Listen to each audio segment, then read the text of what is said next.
This week's guest is a legend in the live music industry. He is a leading live agent in the UK and has worked with some of the biggest artists in the world, including Girls Aloud, Lady Gaga, The Prodigy and Billie Eilish. Having previously worked at Concord International Artists, WME, and now at one of the biggest live agencies in the world, Wasserman, welcome to the Music Industry Podcast, Sol Parker. This is not an interview you want to miss, I guarantee it. We had Peter Andre, we had Steps, we had E17, we had Boyzone, we had Westlife, we had Bewitched. We factory farmed them and brought all the new ones through. Live music has come flying back. And in terms of, I think as a human race, that experience of being together is so pivotal. Let's just touch on people like Billie Eilish, Lady Gaga, Take That. I mean, can you share like a memorable moment or milestone with either of those acts that you remember going, yeah, that was pretty special? The mainstay of my entire career, The Prodigy. The things that happened around then, if you put them in a film now, no one would believe it. It was an entirely different world back then. I did get to make tea for Kurt Cobain, which still is one of my... How did he take it? How did Kurt Cobain take his tea? I still say 2 sugars, but like memories could be hazy. Welcome to the Blind Talent Music Industry Podcast. Thank you. What I want to dig into right now is just a bit about you and how you first started in the music industry and kind of why specifically the live music industry. In a classic tale as old as time and is a current buzzword, I am an absolute Nepo baby. So I grew up in North Wales. The family business was amusement arcades. My father opened a hotel and a nightclub, which was the equivalent of Fawlty Towers with the Ministry of Sound strapped next to it. He brought a lot of heat on the family by being arrested several times. He had, I think, 6 Guinness World Records at one point, most amount of people in a phone box, most amount of people in a mini, longest non-stop rock and roll band, largest tears on the wedding cake. He held a beauty pageant to find a bride for Prince Charles, drove her to Buckingham Palace, handcuffed her to the gates and drove off. He started Miss Wet T-shirt competition, which he stole from America but claimed it as his own. Got arrested several times. So the family just went, right, we've had enough of this. Right, we're in an arcades, so we're selling it. So he called the agent in London that he'd been booking all the acts off, and he said, look, my family are going to sell the hotel and nightclub, so I'm going to have to cancel all the upcoming bookings. And the guy went, well, what's your plan? And he goes, I don't know, I haven't got one, but I don't want to go back to arcades. And he went, well, I'm emigrating to Dubai and I'm just leaving lock, stock and barrel. He goes, why don't you just come to London and take my agency? You're one of the best salesmen I've ever dealt with. I've no doubt that you make it a success. My parents' marriage had fallen apart at this point, and he just went, right, I'll do it. So he left Wales, sliding doors moment, went to London, became an agent, 0 training, 0 anything, but he was a good salesman. Right. He then nationalised that Miss Wet T-shirt competition, the World Disco Dancing Championship he started. He then met a manager of a band called Shack Attack, and Shack Attack led to Imagination, a lot of other bands in the 80s, and that's how the agency then flourished. We then went on to do rock bands like Nirvana and some really groundbreaking rock bands at the time, and that's how the agency was born. Wow, sounds like that's not a bad way to start, is it? What an entrepreneur, and yeah. And it sounds like he's an absolute entrepreneur and quite forward thinking. Kind of thinking about the marriage breakdown and the wet T-shirt competitions having a bit of a connection May there. have been a link. I mean, crazy journey first and foremost, coming from arcades and coming in from that side into that agency. So the big bad world. So then, how did you get necessarily drawn into that particular part? So was that quite natural? Was that a kind of like bring you along for the ride kind of thing? I was still in school in North Wales, and my dad said, you have to do your A-levels. So whatever happens, you have to do your A-levels. And then I think aged 14, I came down to the Hippodrome in London and I saw the finals of the Miss Wet T-shirt competition. I was backstage at Imagination concerts. I went on tour with some dates with Shack Attack. I mean, I think maybe the first one had the most impression on me at the time, Right, I age imagine. 14. At 14, and yeah. my dad had nice clothes. He drove a procession of amazing Japanese sports cars. And I guess then when you're weighing up your life options and you look at real funfair on one hand, and then maybe you look at London and the neon lights and all that kind of stuff, then maybe that was kind of my binary decision at the time. So didn't really do as well as I could have done in my A-levels, and my eyes were on the prize of going straight down to London. So the minute I finished my A-levels, I got in my little Beetle convertible. My mum gave me a St. Christopher, which is a patron saint of travelling. Oh, I know, yeah. So, and then my car blew up on the M6. Actually, the engine blew up and went through the cabin. So that St. Christopher is somewhere near the, I think it's the M1. So somewhere near it Watford. Clearly didn't work. Near Watford. No, we're still on the side of the road there. So hopefully it's protected some other people. But the minute I could get down to London, I came down.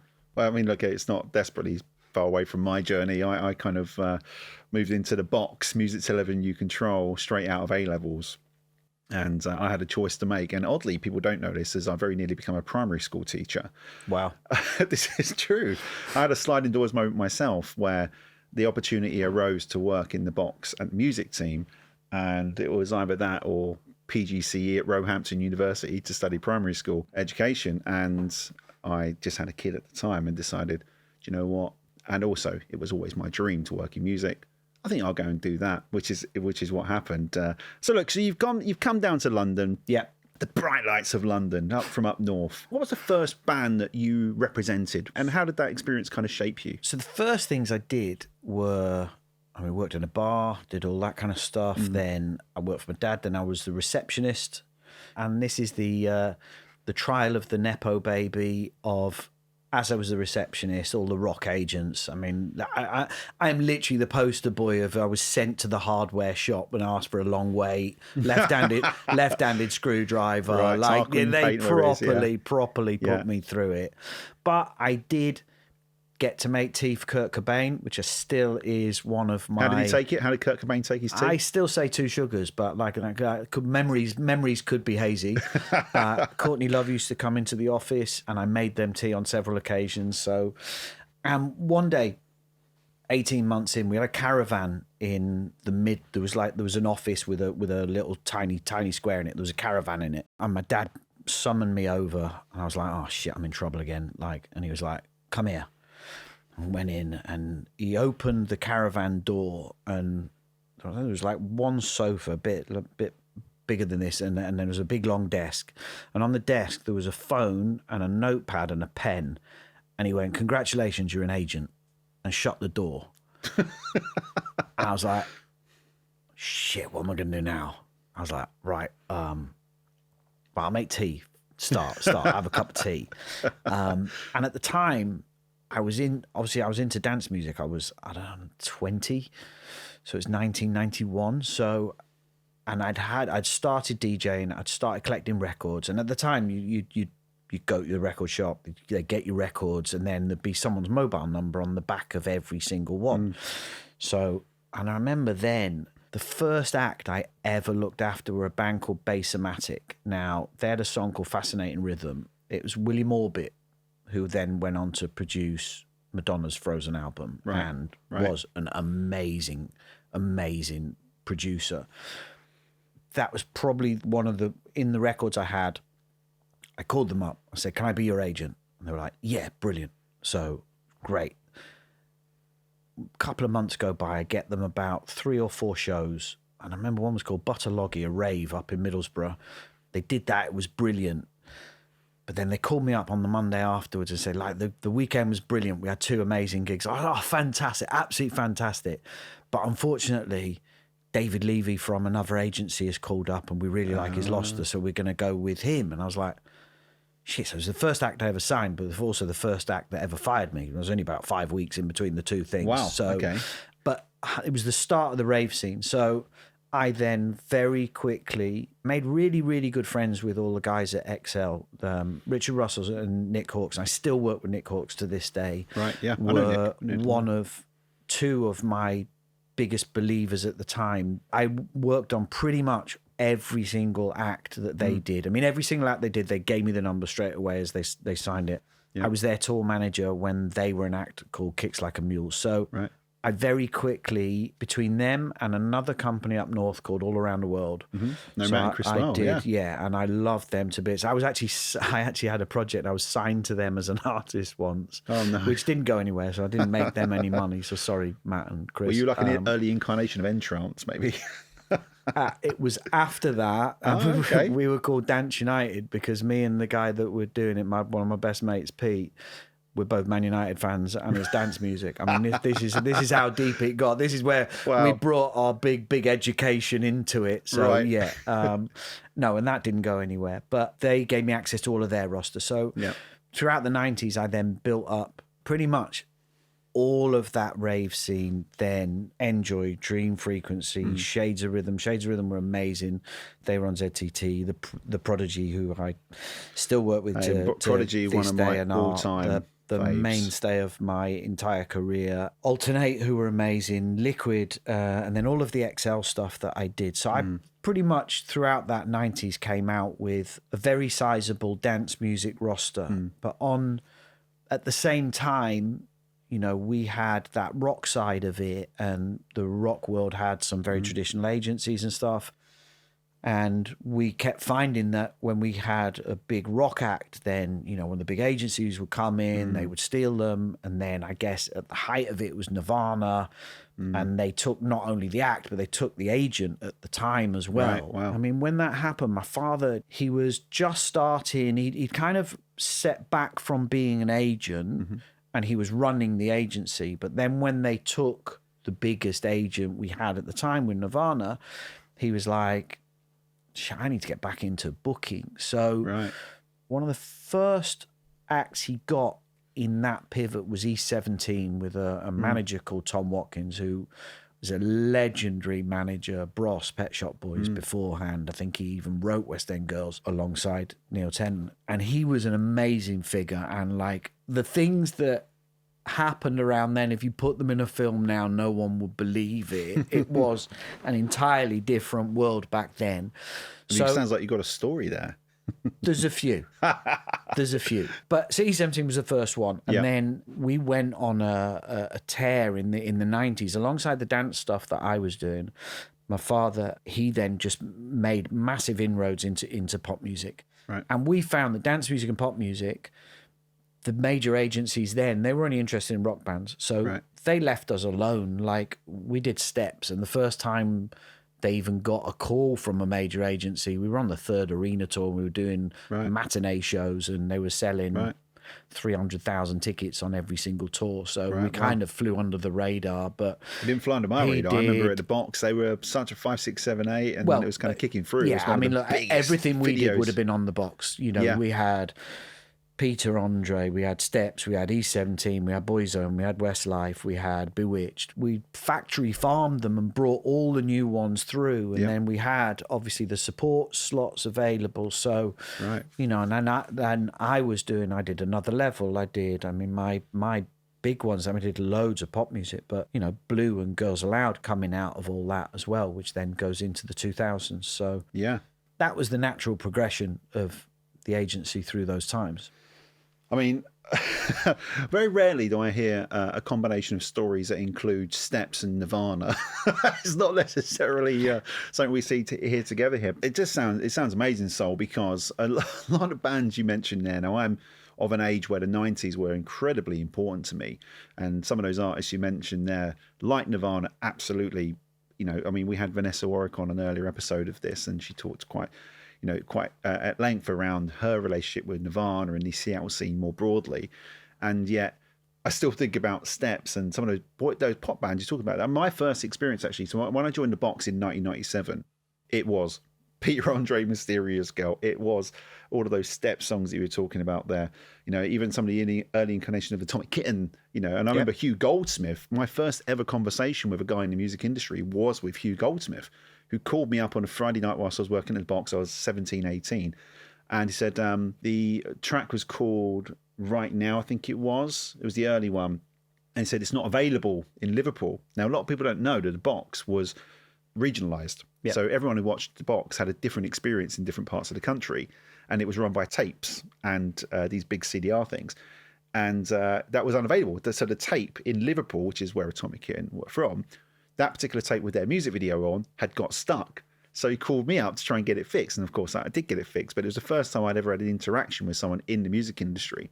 And just how pivotal the box was actually in breaking these artists, because they cared so greatly about them being played at volume to reach those audiences.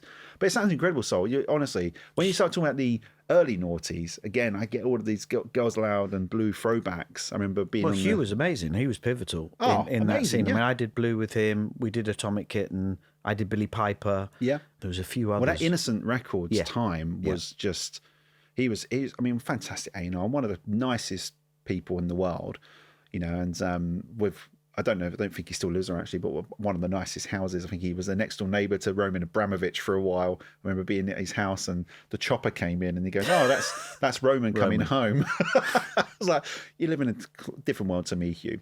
So super impressive song. What a journey. And it feels, you know, you call yourself a Nepo baby, and I get that. You know, I somehow got my role in the industry via my brother as well. So it was kind of similar kind of Nepo, if that's what you're referring to. I think you are. So let's talk a little bit more about live performance, because you're talking about bands like the Prodigy in particular and live performance.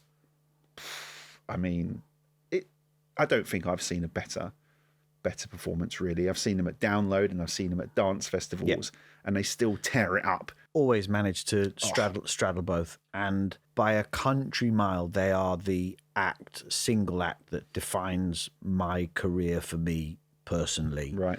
They're the first band had their manager, who sadly passed away now, original manager. He's the first person that taught me the power of saying no. Right. Yeah. And you know, you could put a deal on the table for him that you thought was a good deal. You thought they should do it, and he'd just look you dead in the eye and say, "No, Sol, no." When Top of the Pops was the biggest thing in our world, you would get the radio play, you'd get the Pete Tong play, you'd have the DJs playing it out all, you know, in every rave up and down the country. But what you were trying to do, because music worked differently then, is you were trying to get all the interest to explode on a particular day, which was the release day, when the copies went out in the shops, and then people would buy them. Yeah. So then what happened was, on the first midweek, hopefully you'd be in the top 40. You get Top of the Pops, that gave you that shot at that massive then big leg up. Yeah. So everyone went on Top of the Pops. Yeah. And Prodigy have the midweek, go on Top of the Pops, where it's all going right, isn't it? And Liam was like, no. And he's never been on Top of the Pops. Yeah. And he said, when you put us on telly, it doesn't make sense. If you stand in a field in front of us, it makes sense. And that's one of the biggest, most effective no's I have ever been taught in my life.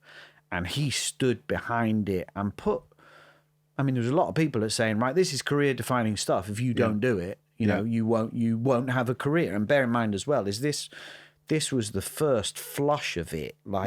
So what track would that have been around? Would that have been around Firestarter? It must have been Charlie. So after Prodigy Experience stuff. Yeah. Okay. Yeah. Right. And then, because they went on a tear after that, so it was probably that first album in the really early XL days, before Fat of the Land. Yeah. So it's dead early days. You're just getting going, and people are going, no, you have to go on telly, and it's just like, no. Obviously, Prodigy have an amazing, and you're a live agent. You're a top live agent, right? You know your biscuits here, right? So, what makes a great, in your opinion, when you're thinking about live performance, what makes a great live performance? What are you looking for? Songs. You're looking for songs rather than performance, or I mean, ultimately, the performance doesn't come without the song. Right. I've seen some great performers who We've not had the audience. We've not kicked on. We've not done the big stages. We've not like done that. But when you've seen them in a small venue, they are amazing performers. And you think in the back of your head, right, this is going to be one that's going to go. We're going to have a career here, and for whatever happens, it doesn't go. You cannot do it without the songs, and the songs, and briefing this down as like a hit becomes a child that you keep with you, and it grows up with you along. But you look at and going back to Prodigy of the mainstays, those big singles now, which are the mainstays of that live show when you see it. They are the highlight moments. If you strip back all of the production and you just played the music, those are the ones, and there's a reason why artists start with a massive song, have one in the middle to make sure the energy keeps going, and they finish on probably their biggest song. So there's a reason why they do that. It's because the connection has been so massive with their audience. But then when you talk about a live show, and a live show that keeps people coming, because remember, if you get into a song enough that it goes in the charts and you love it for that summer, that period of time, whatever, and you have that connection with the band. And we all done it. We've all been to go and see bands, and you've been to see bands years after that hit song has been there, and you go, that was a really nice experience. I like that song. They're playing again next year. I saw them last year. That kind of it. That's someone who hasn't developed that show to such an extent where it's such an event and such a mainstay in your life that you have to keep going. And Prodigy, I mean, there's others we can talk about, but they are just the poster child for. They've always invested in their own show. It's always been louder than everyone else. It's always had more lights than everyone else. The Keaty and Keith, God rest his soul, when he was around, those guys always pushed themselves. Like if you look at how those two travelled as frontmen, they ended up somewhere completely different to where they started. They kept pushing and pushing and pushing and reinventing themselves in the look, the way the show was presented. They've never gone. That show has never sat still. When we started talking there, I mentioned about what makes a great live show, and you said it starts with the songs. And I find that really fascinating, because I think a common misconception with artists is that the live agent will look at the performance possibly first more than the song. And we know this just from speaking to lots of artists, and they think, I need to make sure if a live agent's coming to see me, I need to make sure we got dancers, feather boas, an experience, a moment in the crowd. Let's all do the conga, whatever, right? A moment that we all walk away remembering. But it's really interesting that you said, actually, initially it's the songs. And I do find that fascinating, because we're a few episodes in now, and we've had some great conversations with some really cool A&R people. And we often say to them, what comes first? Is it the brand or the song? Now, what's your thought on that? Because I feel like I might know the answer to this, but if I was to ask you what comes first, is it the brand or the song? What would you think? I'm lucky because I'm now 50, so I've worked with certain people, and I've worked with careers, and I've had one-hit wonders. I've had dance music, pop music, indie music, rock. I've done pretty much the whole spectrum, and I still think you learn more by failure than 100%. You do by success, and that sounds like a very odd way of putting it, but to learn what goes wrong and have that happen multiple times and a lot of the times when you think this is going to succeed and it just doesn't. And obviously there's the human element, and things can just naturally fall by the wayside there. And you see people grow. And when I say songs and brand, essentially, if you think of someone who's got a top trumps card and there's lots of different elements to it, you just got to see a 10 somewhere. And if you see a 10 somewhere, then you go, okay, that's one column that's banked.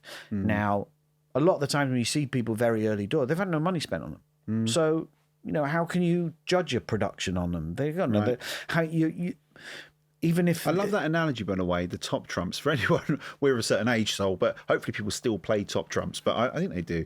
The idea that you'd have this card that has these different skills on it and you have a rating on each one of these skills. we have data points to absolutely everything now. I Yeah. mean, in the 90s, the only data point you had was how many records have you sold that week. Yeah. So, and you were living Yeah. week to week on that. I mean, in fact, the only metric we ever came up with, and this was golden for about 10 years, was album sales. Now, Right. if you sold 1 million albums in pop music, 10% of those people would turn up. Yep. Just 100,000 people, go and book 10 arenas, and pretty much, apart from a boy band who you'd get 15, 20% extra flex on that, Yeah. of that would pretty much be golden of where you would end up in terms of live ticket sales. Right. And remember then is you'd have the singles, you'd do the radio, you'd do the TV, the album would come out, and the tour would be so far afterwards at the background that no one really cared about. Like, none of the labels cared about it because that was like, you've done all the work for us now. Now you Right, can go off and go and interesting. have some fun Yeah, on the yeah. tour. It's so funny how much, and we'll get onto this, I guess, about how live has changed. Yeah. About how now it's intrinsically linked within all of it because. There's no sales period anymore. Like you put a song out, that's the starting gun. Yeah, It technically absolutely. now will never ever end. So Yeah. that's how the consumerism on that has Well, we're changed. definitely going to get onto that because I think when we're just talking about brands and songs, it didn't necessarily give me an answer on that. So whether or not brand I want or to see a song- 10. I want to see a 10, 10 somewhere. song, or just a 10 No, it's somewhere? just a 10 somewhere. Like Right. sometimes, if you've got someone who's grown up round here singing in their bedroom and who's got and let's take a Lewis Capaldi, Yeah. right? And I didn't work on that campaign. We did. So some of this might not be factually correct. So Ryan, wasn't it? huh? Ryan, I Yeah. think was that. Yeah. Yeah. Ryan, So you got a Lewis, and let's say he does his first show, and he's got a load of songs he's written himself, and you go there, and you go, "Fuck me, that voice is amazing. Yep. It's genuinely amazing." And let's say we play this out scenario out. So on the top trumps, you're going vocal, absolutely unbelievable. Yeah. Maybe at the time, and I'm making this up, so the songs weren't there, but in the back of your head, you're going, if I take him to the top 3 songwriters in the country with that vocal, if we get some amazing ballad, then he is definitely an act. Yeah. You look at the Lewis, he wasn't the traditional pop star presentation, so you might go brand. Maybe he spoke in between because obviously he is hilariously funny and he's very, very compelling. Maybe he did, maybe he didn't. Maybe he was young, maybe he didn't get that bit. So if you're looking and you're going, right, is it brand or song? And the song's not there and the brand's not there, right, well, I'll turn around and I'll go and have a look at going someone else down the road. Yeah. But you've missed the trick because he had a 10. Yeah.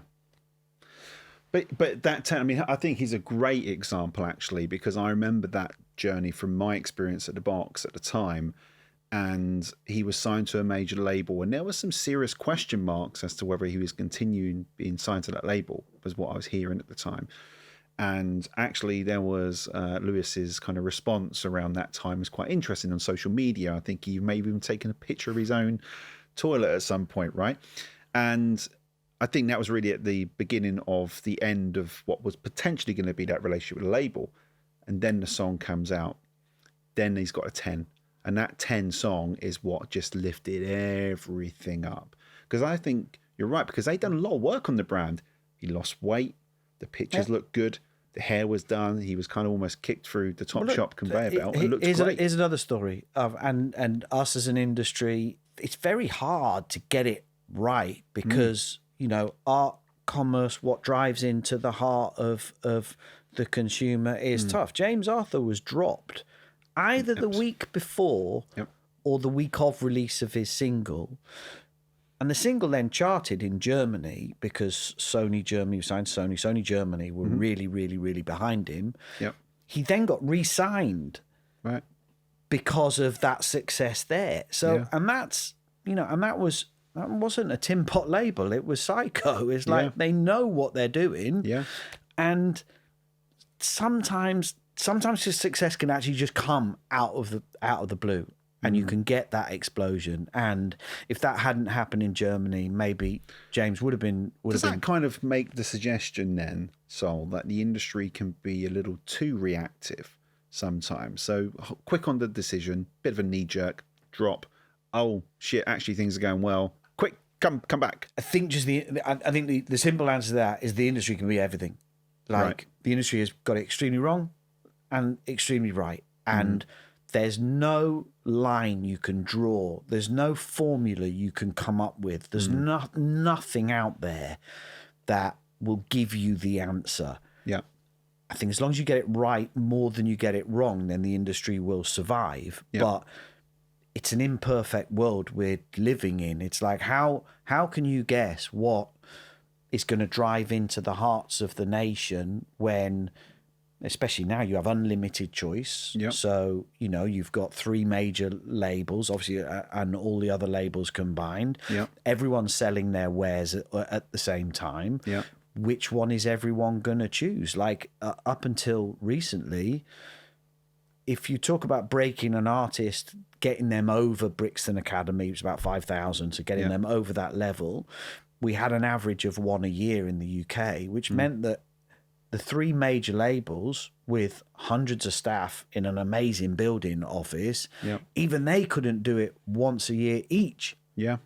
So that's how hard it is. It's not easy. It's really not easy. It sounds a bit like though in the 90s there was more predictable metrics that gave you slightly solid or more confidence, certainly, that you were going to sell things. Now we live in this incredibly disparate, wide, consumption-heavy place where you can get access to anything at any point. And actually, in many ways, devalued that, but made it harder for us to make success predictable. I think it's just different because obviously you were selling records back then, and anyone who had an interest in music, probably going to a record store was part of their week.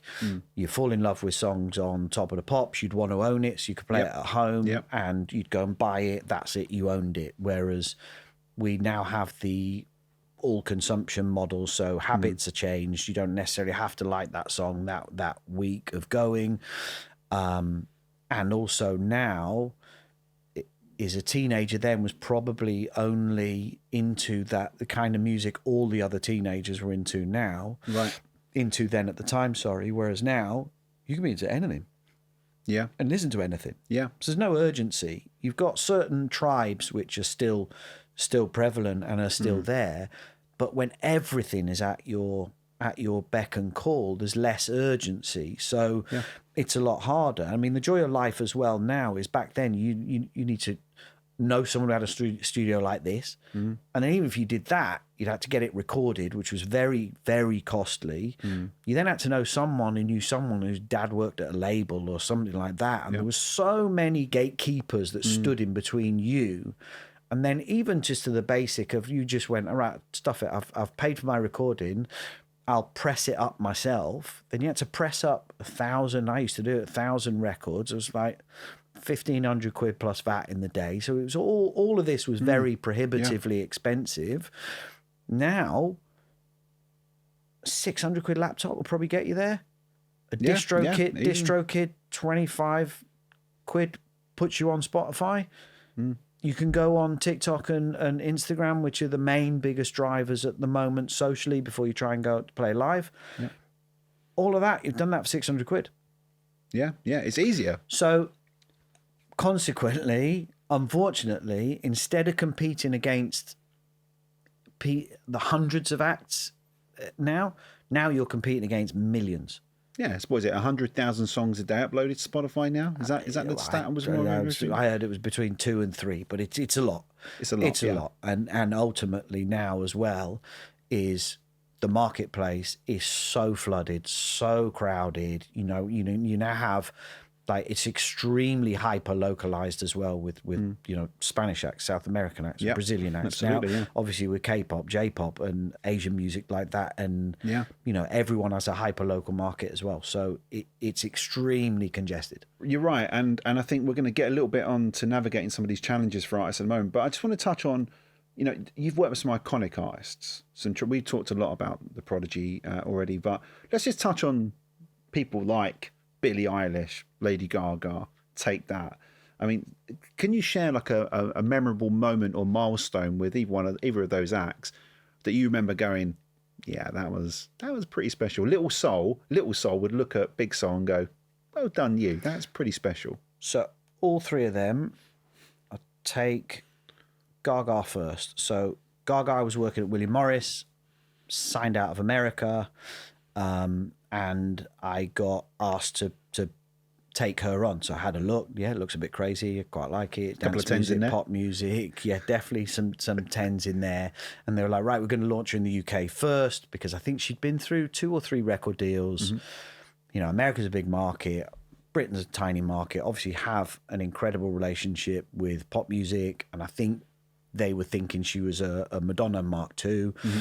So she had the song Just Dance. It started moving. I remember the first gig we did was Brixton Academy. We then we were going to support Take That up in Lancashire Cricket Ground, and then Glastonbury was the third show she was going to do. Yep. So I went to Brixton Academy, and I remember watching it, and... I was there, by the way. Were you? Yep. I just remember watching it and just going, I was with quite a lot of industry pals, and we all went, oh, shit, okay, this is the real deal. That was the first show she'd done. First show I'd gone to see. Yeah. I could have been at Wembley Stadium. Yeah, it was massive. I remember. Like, if ever a performance is gone, this is now a foregone conclusion. Like, if you were in that room, every single person walked away weren't going, shit, she is Madonna.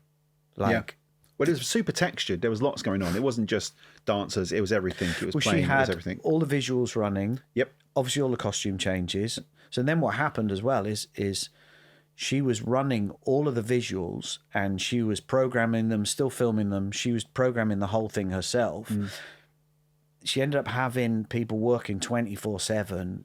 They ended up not making the Take That concert, going all the way through. And I remember going to see them at Glastonbury, and we were doing an afternoon slot on the other stage. Right. And I remember seeing all the crew, and all the crew were like this. They're all fucking, I was like, oh my God, what's going on? They're like, we haven't fucking slept. And I was like, Jesus, everyone all right? And they were like, well, yeah, we're getting there, and the show should be okay. And we're like, oh, no. Right. And I spoke to the guy who did the program in the Pro Tools, and I went, how much involvement is she? And he went, she's done all of it. She slept the least out of everyone. Wow. And I was like, does she do programming? He went, she doesn't know as much as me, but he went, I would hire her as a junior programmer. She's that good at Pro Tools and putting it all down. Every single thing came from her herself. She must have been up, and when I say 3 days straight, she must have got some sleep, but not a lot. And she was sleeping in the rehearsal room. Would you think there'll be a misconception there, though, won't there, that she's come straight as a young teenager and become a star? She'd been working at this a long time. Yeah. You know, it'd taken her a good 10 years to be an overnight success. She'd done a lot of New York club shows. She was very well versed in that. And I think the Lady Gaga was a concept in her head, which obviously she trialed with different projects before. Yeah. So, it was the culmination. She also had that opportunity, and she wasn't going to let it go. And it was, like I said, that is the first, I'll come on to Billie afterwards, but one of the first foregone conclusions that I'd ever seen in terms of a first gig. And it was just absolutely unreal. That's a moment. A bit like, I just remember seeing the Killers do the Water Rats in like 2003-ish. And I remember thinking, I remember actually not wanting to go, thinking, oh, okay, got to go and see another band, you know. And you go and go, oh, right, they just played Water Rats like it was Wembley Stadium. Okay, right, that's kind of a big deal. So let's talk about Billie, because, oh, my God, I wish I had a penny for every time an artist said to me, I feel like I'm a bit like Billie Eilish. If you want to describe my sound, I sound a bit like Billie Eilish. You go, all right, cool. All right. Now what I hear is Chapel Rowan. I sound a bit like Chapel Rowan. But, okay, we'll get onto that. That always happens. Like with an explosion, when it goes into the nation's consciousness, then all the other artists feel it and absorb it and want to be similar. Yeah. and a representative of it. So Billie, again, came through our American office. Myself and a young agent in the office decided to go for it. This was on the back of SoundCloud. So we were definitely pre-TikTok, pre-massive Instagram, but it was SoundCloud. She'd put Ocean Eyes up, and I remember speaking to the managers, and the managers had actually gone to the house to meet Phineas because he was a producer and a writer. Yep. And I think they'd almost listened to Billie's stuff, and some of this might be tale-telling as an afterthought. Ocean Eyes, they fell in love with. They ended up getting the deal. The first gig was in Courtyard in London, which is only 200 capacity show. And I remember going there, and I went with my wife, and we stood at the back, classic music industry. We always stand at the back. Yeah. Well, you're all right. You're tall enough. So I have to keep moving for the gaps. And it was full of teenage girls, but it was a specific type of teenage girl. It was a slightly alternative type, not goths, but definitely left of centre. Yep. And I've been to 100 shows in that venue, and I've said this to lots of people since. Like, even if you were deaf and you were stood there, you could feel the energy in the room. They sang every single word to every single song, and then when Ocean Eyes came on, half of them were crying. Like, and this is a girl to a girl audience. It's not, you get a lot of the tears when you've seen pop music when it's the good-looking young boy and that kind of stuff. And this was a totally different relationship. This was a relationship with the music and with Billie, and there was only the three of them on stage. So it was very, very. There was no production, no nothing. It was just them. And this is back to what do you look for as well. Is sometimes is can you look for someone who, with no bells and whistles, is that compelling? They force you to watch them the whole show, and you believe every word. That's the song and the relationship with the song. So, and I meant the dressing room was directly behind the stage. I remember going in all huddled in afterwards, and you just knew Gaga was bigger. Brixton's 5,000 capacity, so, and it was all bells and whistles even at that point. So closer to a foregone conclusion. Yeah. Billie, I felt at that moment, this is a foregone conclusion. I remember saying to the managers as well, is and you always got to temper what you say, because in your experience, most acts don't go to where you think, or absolutely, most acts don't get there. So, and also you're talking to a 16, 17, 18-year-old person. So the last thing you want to do is go to a show at 200 capacity level and go, you're going to be going to Wembley. Because that's not fair on them either. No. So she was a foregone conclusion in my mind, but I never said it to them, because you always want to temper it and just not be that industry person. But in the back of my mind and all the things I've ever seen, that was another one where that was the closest to a foregone conclusion at a very, very early stage. And look, and the whole thing played out exactly with Billie, I can only share my experience, and that was at Channel 4 at the time. And I knew it was a foregone conclusion, not from seeing her live, from the dreaded words of "she's a priority" at Universal. Now, when you hear that from our side as a curator, head of music, director of music as I was then, and the label comes in and just goes, whatever you need, A-list everywhere, please, whatever you need. And I'm thinking, okay, this is a priority. This is the who do you want to film with? Whoever you want to film with, let us know. We'll make it happen. But Billie is the one that we've got to just put everything into. Yeah. So we filmed her. We filmed her as well. And I remember feeling like she was a bit of a brat, actually. But that was kind of also the brand, which is why it was so relatable to the young girls that were clearly in that audience. Yeah. She's us. She's totally real. She's kind of totally real. She's in that kind of, oh God, what's going on here? If I'm honest, I remember thinking, because Phineas was there as well, performing with her. And she sat there slumped in the, have a look, it's all on YouTube, slumped in the sofa, kind of, you think, yeah, that's someone I think who knows their brand. They know who they're talking to. Whether they know it's consciously, I don't know, but she's so real.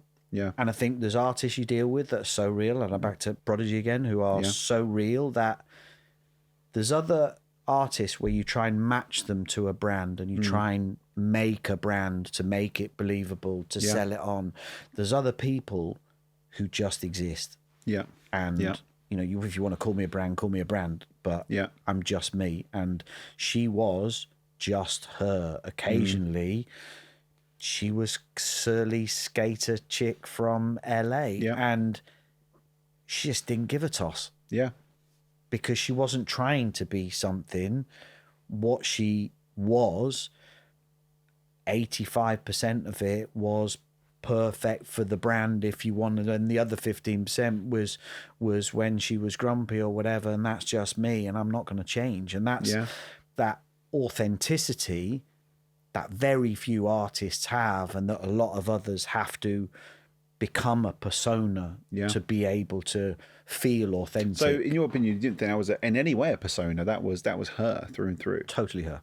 Yeah. No, and I spent enough time with her to know and to see her up, down. Like you can see with a lot of artists, if you either walk them to stage, or if you're with them and they're doing an interview or something like that, you can a lot of the time see them. And you know, like when actors, they put the face on, you can see a lot of people and you can almost feel the transformation and that step onto stage. Remember, like Stars in Her Eyes, that absolutely bit. Tonight, and there's Matthew. others you watch, you just walk down, sit down, go like, and that's them. And they are a lot fewer.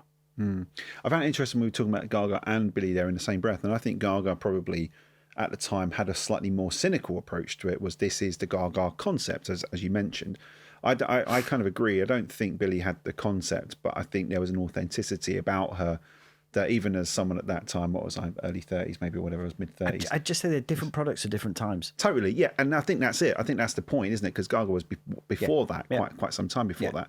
Billie has come out with slightly more of a viral younger generation, probably off the back of some kind of strange austerity, credit crunch, whatever. I think Gaga was a reflection of Madonna.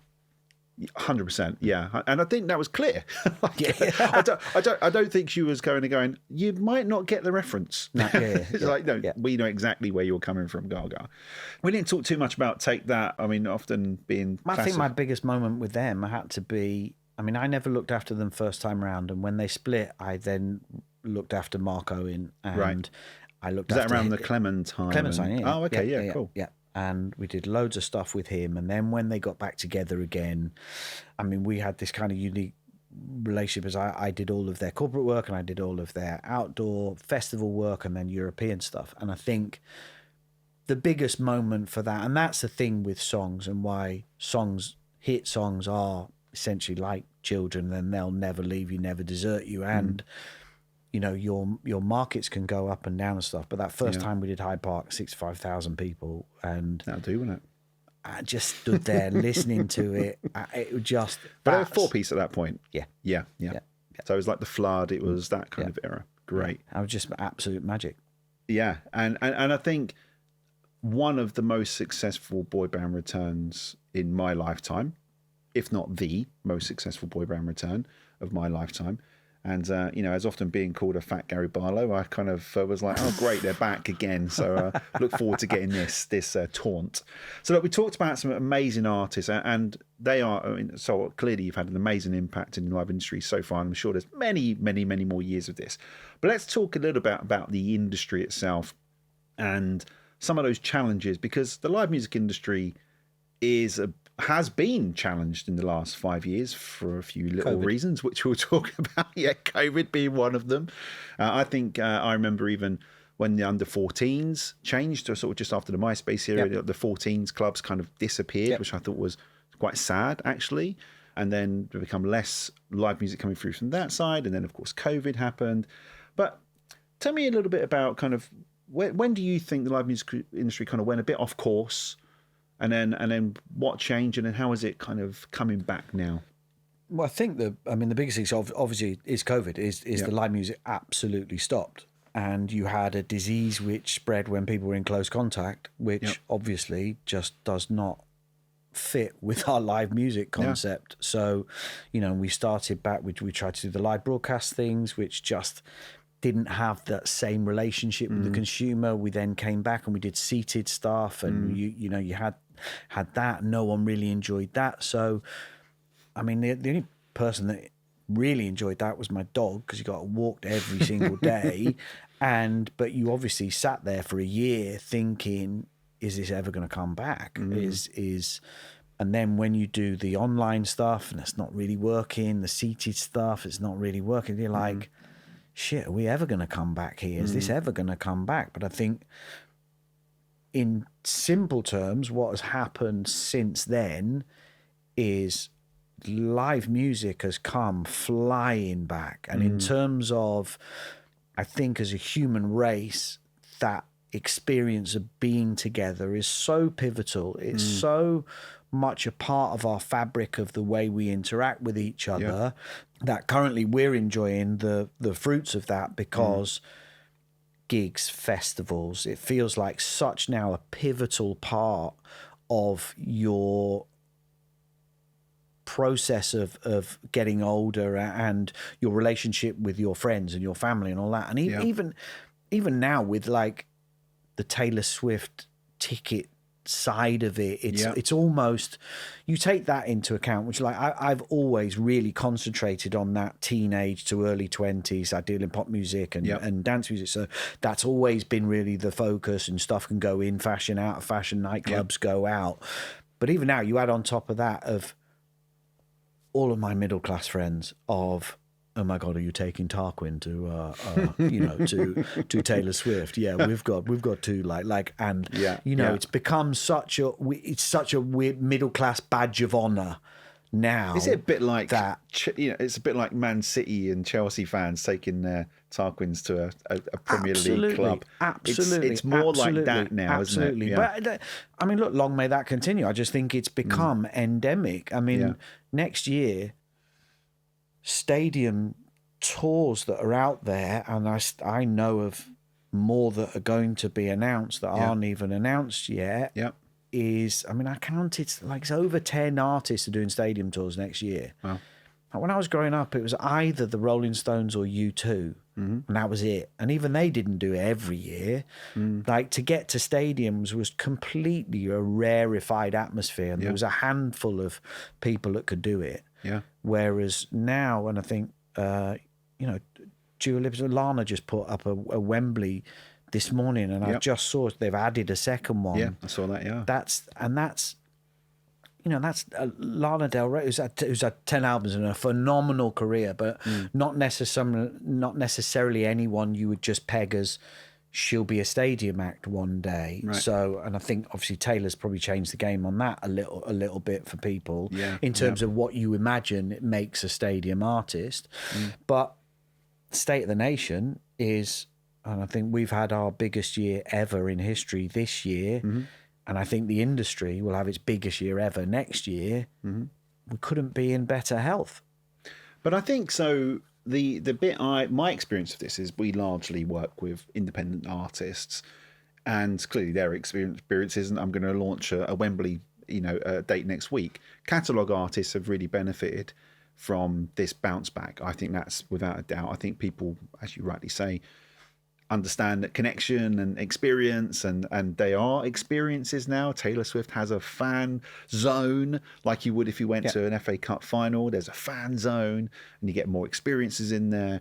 But if you're, Bob down the road and you're an aspiring independent musician, actually there's a huge gap between that and the realities of being an independent artist. And my experience of it is the real winner of COVID was TikTok. We were a literal captive audience, desperate for connection. And TikTok started before COVID launched. Sorry, before COVID launched. That sounds deeply political. No, before COVID started, TikTok had 500,000 users. It just moved over from Musical.ly. It was still really small. 1.5 billion a day. And now, active. It's 1.5 billion a day, 2 billion users.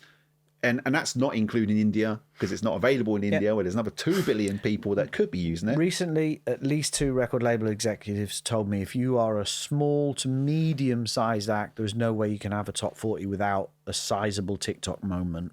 Yep. Now, I mean, unfortunately for us, and I've said this to a lot of people recently, TikTok is amazing in one sense because it's free.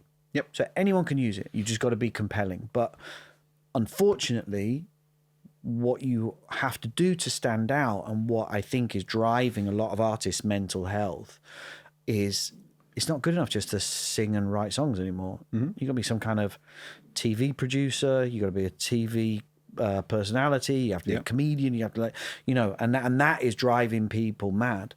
But the biggest thing in TikTok, in the way that it sits in our universe, is in history, anything that's been a stakeholder in the music industry system has had a gaining interest in your ongoing success.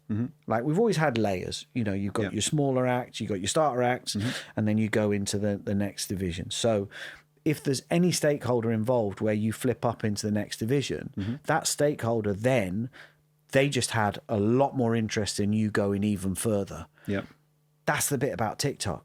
It has so much power, but if you have some success on the platform, it doesn't give a shit whether you have any more. Yeah. It's got no vested interest. It's got no further stake in it, because it would just as happily reward the cat video that's coming next. In fact, weirdly, there was an act I looked at recently who's got 11 million streams, independent, done it all on their own, and had this massive TikTok moment. And I met the manager, lovely artist, is amazing. And I think I've signed him. I think he's going to be really, really, really good.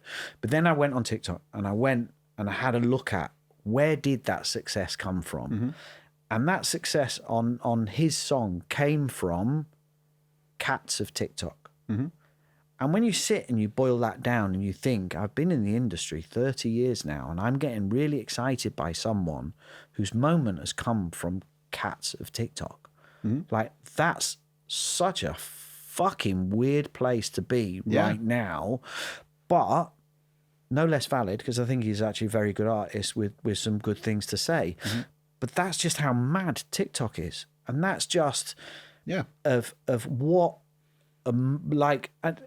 if I'm an artist, like, how am I going to figure that out? You're right. The guy from around it, and that's what I've got to do to make it in the artist. But it's not. It doesn't. I mean, the thing about TikTok as well is that doesn't always correlate to ticket sales. And, no. And that's the thing that I get. Well, neither does streams. Like, remember my old metric of the albums. So we have, and as an agency, and that's the great thing about working at an agency when you have such a diverse roster, is we have acts who, and I wouldn't give you exact figures, but we have acts who've got in the millions of streams, and who can sell a couple of thousand tickets and can do a European tour.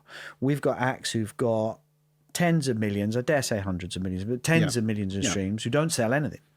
So, there's this difference between passive and active streams, and is it lean forward, lean back? So they're all being categorized now. So the numbers can be misleading. Yeah, I mean, they are definitely misleading, and I think we talk about this quite a lot within our business when we're talking to artists about real metrics. And when we say real metrics, what we don't necessarily mean inactive listenerships. We just mean streams are not a robust metric. And TikTok followers are not a robust metric, because really it comes down to, you put a show on, how many people bought a ticket. And what I do quite like is, we've talked to a lot of industry people, and actually that still matters, people that are investing in you enough to buy tickets. But the discrepancy for me is just, you have got this upper tier, which is the catalogue artists selling tens of thousands of seats and dominating the summer with Hyde Park and Wembley and all the other different ones, Etihad's, all, football stadiums are off, they're off, so let's fill them up with venues. Absolutely fine. At the other end, though, you have these really kind of interesting models that are, I won't name any of these companies, but these smaller live promoters, let's just say, that are really there to say to artists, Yeah, without saying it. Yeah, and I'm certainly not going to mention any names, but No, I won't mention it's one of those things where you kind of go, there's a massive gap. There's not a small gap, it's a huge gap. And I don't think TikTok or streams are going to fill that gap. And we are TikTok specialists, right? That's what we do. We look at the analysis, we put content teams, we build everything around it. We had lots of success there. But the reality is that doesn't necessarily mean you're going to sell a single damn ticket. No. So we are kind of more interested these days in CRMs. That's a bit as well, as that's where, I mean, when you talk about more developed artists of you're then trying to tell Radio 1, how compelling are you? So, right. You get them in a room, and once you get them in a room, then, because remember as well, is you can sell 1,000 tickets, but what's the crowd look like? What's how old are they? Yeah. Are they cool kids? Like when I said with Billie Eilish, it was very, very. You could see it was to the left. It was alternative girls. So, let's say I've done an Alexander Stewart thing, and that's let's say that's at the Courtyard, and it's full. It's 200 girls. Those 200 girls, I guarantee you, are totally different to the Billie Eilish ones. So, same gig, same amount of tickets. You've got to stand in the room and you've got to see. And then you see the relationship between them and the artist. I've seen. Here's a mad thing about our world as well, is I went to a show recently. I had a support act on. I really liked the headline artist. They broke off TikTok. They had some great stuff. There's 600 people in the room, and they played the TikTok song. And I was watching the audience. A lot of the time I watch people watch the artist. Yeah. There were some people, not everyone, there were some people in that room that didn't know that song was the song until the moment happened. Oh, of course. Well, Olivia Rodrigo, Driver's License, was the first time in a long time where I remember hearing the track on the radio and going, I don't know this song. Then the chorus gets, and you go, that's the song. Bit. Yeah. Is that any different to? I remember ringtones way back when weren't that dissimilar, right? You'd hear a ringtone, and I don't think that. But you're right, because I do think you've got people going to these shows that are going there because of this one hook that they've heard, and I don't know if that is damaging or not. But I think going back to that sort of discrepancy between those 2 points. Because we see a lot of now things like school tours, which have always actually been a thing. Yeah, they've always been a thing. Always. People listening probably won't know what that means. But particularly in the pop world, you would send round boy bands and girl bands to schools up and down the UK. There's bands doing it now, like Absent Minded, we've done a bit of work with. And there's bands like this. And they just tour, collect data. Now, of course, they're younger audiences, so not necessarily useful initially, but become useful over time. Yeah. And so that's one way to bridge that. Hard to do that in the rock scene. It's a little bit more tricky, I suppose. Well, we have a band called Only the Poets who have done it. Of course. I mean, absolutely amazing. They've put a real science around it and really backed themselves. Their management company built a CRM, and I mean, that is a case study. Yeah. So I was on a panel with Rob. So we're talking about open stage, right? Yeah. So I was talking to, I don't know if you're talking about Rob in particular there, but we were talking about open stage. That is what I'm talking about. That's where I think the live industry is moving towards, to become more predictable, where you build a CRM. And I was on this panel at Ditto. The Ditto panel was me, Rob, and a couple others, and we're talking about fan growth. And that's a great platform. There are lots of platforms like that now. It's not just open stage. There's many out there. Other platforms are available. Rob, 75 in a post. Come on. But I love that, because my mentality nowadays has completely changed. You cannot rely on the algorithm to make you a superstar. You've got to build your fan base brick by goddamn brick. And that means emails, SMS, retargeting data. Make fan growth predictable, which is the Trump slogan that never happened, right? But it's make fan growth predictable. And I think we can do that. I think we have the tools now, we have the platforms, but I think there's a massive knowledge gap between where artists are and where they need to be. And at the top end, if you look at your Taylor Swifts, everything about them is CRM. Everything is about data capture. Come to my website, I'm going to get a pixel, and then suddenly the next day you get an ad serve saying, hey, go and buy this new Taylor Swift album. You go, how did that happen? Well, you visited the website and the pixels tracked you all the way back to your house. But then all of that just comes down to money. Of course, money breeds money. No, it's available funds to, all those things to build cost money. And obviously, in the Taylor, there's a river of cash. They can build whatever they want and employ whoever they want. And for young artists now as well. And I just remember, and it's not too dissimilar, reading. I opened a restaurant down in St Leonard's a couple of years ago, and the best bit of advice that I read, unfortunately after I'd already opened it, was if you have some kind of concept in food, which is the same in art, you have to stay alive long enough to just prove it. Now, you can say build CRMs, do all this kind of stuff. There's some kids there who they got in because of the 600 quid. That's what it takes to get in. They don't have any money. They don't have a team. They don't have me. They don't have you. They don't have that. In which case, you can just use the free stuff, which is Instagram and TikTok. And you are right that you can use all these other things if you've got the money to do it, or the knowledge and the wherewithal. So at least now you can get in for free, and then everything else that you want to do. And those tools are amazing. And those guys, they put themselves out there and put themselves on the line in order to build it. And there are other versions of it. And really smart people do really smart things. But I guess then all of that then comes down. You can have the smartest people in the world. You can have the smartest CRM in the world. If your act's shit, it ain't fucking going anywhere. You need back to the song. You need your 10. You need your 10. And if you've got 2 10s, you're flying. So that's what ultimately a lot of it all comes down to, and that's why. I mean, look, we're going through some challenges in the UK at the moment. In 2022, the top 10 songs in Britain were all British. 2024, not anymore. Hosier, and who's Irish. So and I'm pretty sure his deal comes out of the US. So, and we've had a bit of an influx of your Shabuzis and a bit more of that sort of country swag, and which was predicted American. last year. A lot. And this is the thing about trends; they do often get predicted, and you often find those trends do tend to be right, because the powers that be are able to manipulate and drive that forward, right?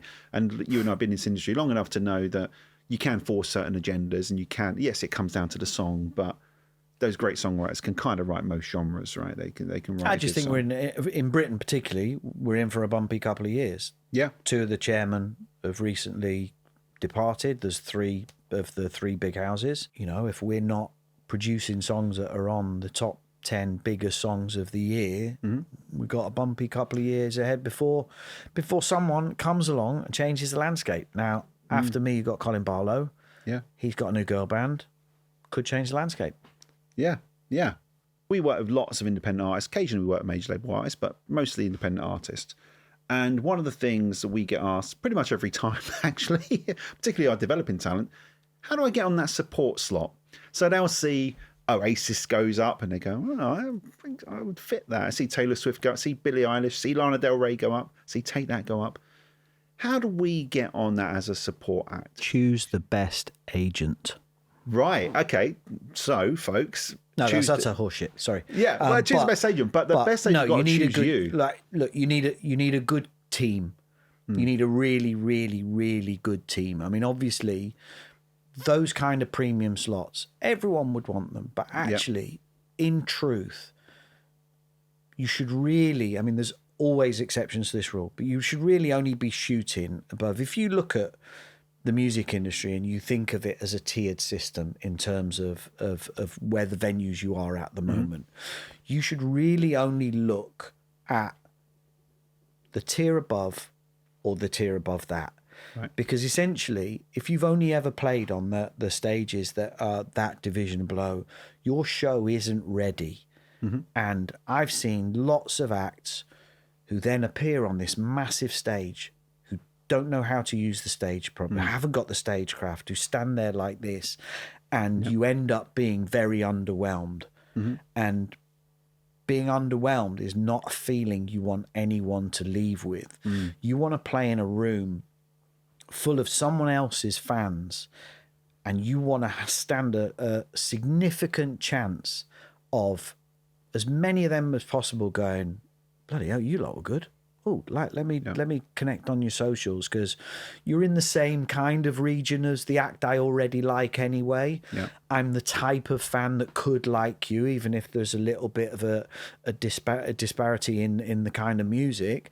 And you want to use that to have a significant proportion of them people just go, Yeah, I really like that. That was really good.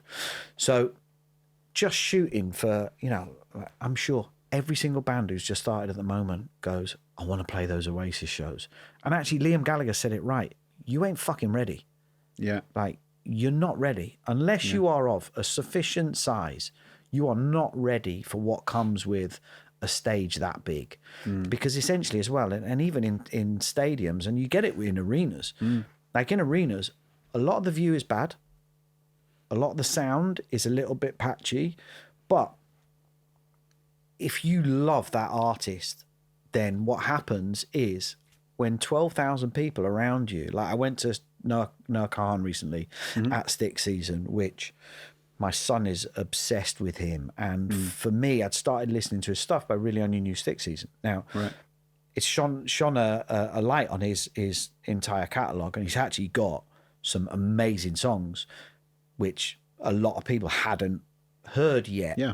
But, and arenas can be a bit cold. But, when you get in there and 12,000 people sing that song and at that moment, it's magic. And I know people who've been at the top seat miles and miles and miles away, not me because I'll be on the guest list, but miles away and go, that was an amazing experience because you feel it in the room. Yeah. So then imagine you're the support act that no one's ever heard of. Like, how the hell are you going to make a connection with that person up there unless you're already of a sufficient experience and size that you've maybe done it in a theatre and I have to connect with that person in some way, shape or form.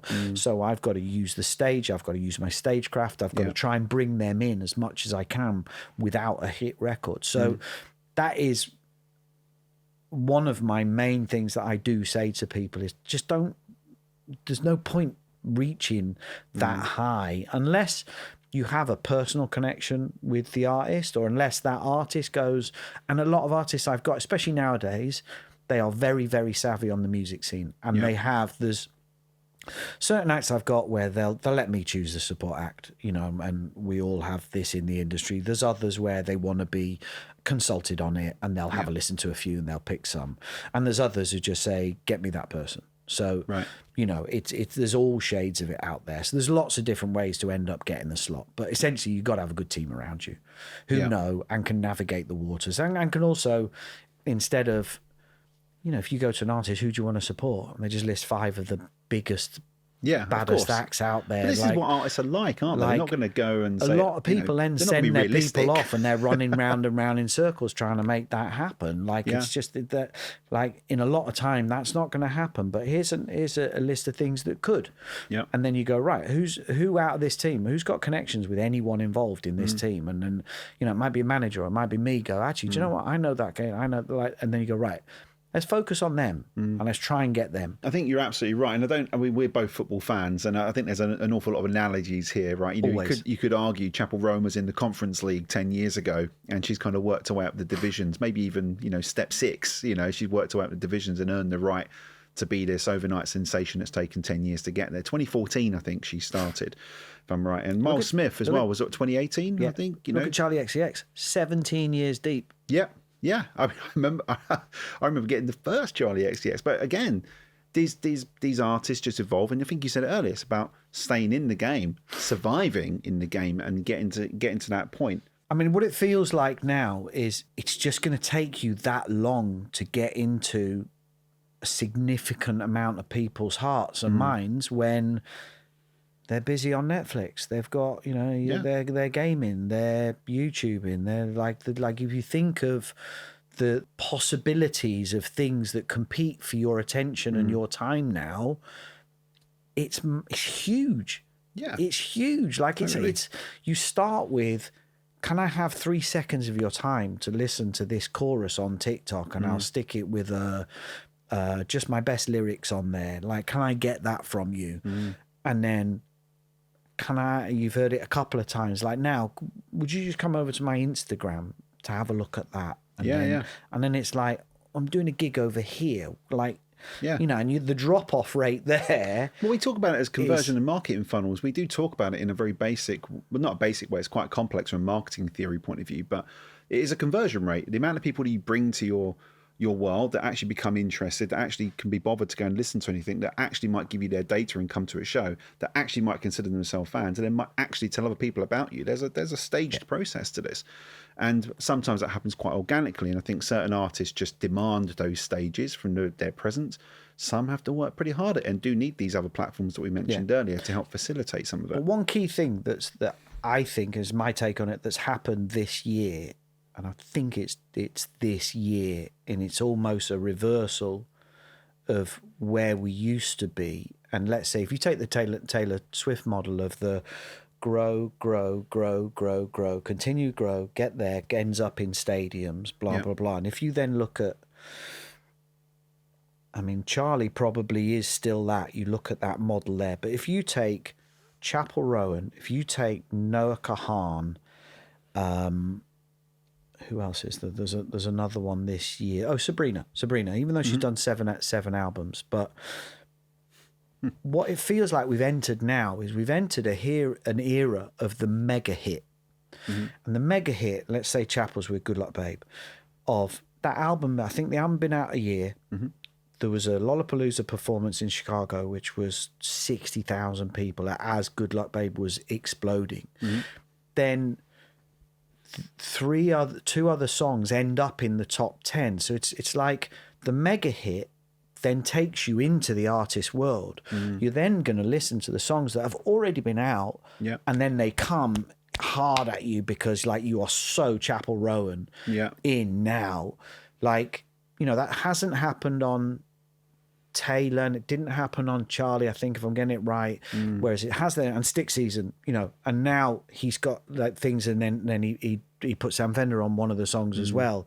And I watched that from my kid now, who's taken the mega hit and has now gone deep into his catalogue and is now knows all the lyrics of all the songs previous. So it feels like, you're right, you've got to keep releasing, let's keep throwing matches. But if you do get that mega hit moment, then all your back catalogue comes back into play, which didn't really feel like that was a market before and an industry before. Like, I don't know of anyone previously that's had a top 10 hit that's then dragged 2 or even 3. Sabrina Carpenter, like no, that. I mean, usually people have to die. Into the top 10. Is the fact. Usually people have to die. Prince dies, suddenly all the albums get sold again.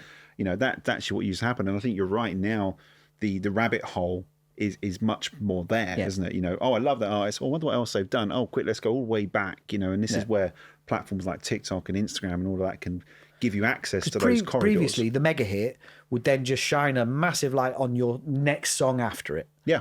And then, you know, you almost like that's a free kick, because that's you're guaranteed to have a song, you're guaranteed to have a win with that one. And a lot of people then would actually gamble on, they'd then put the better song there.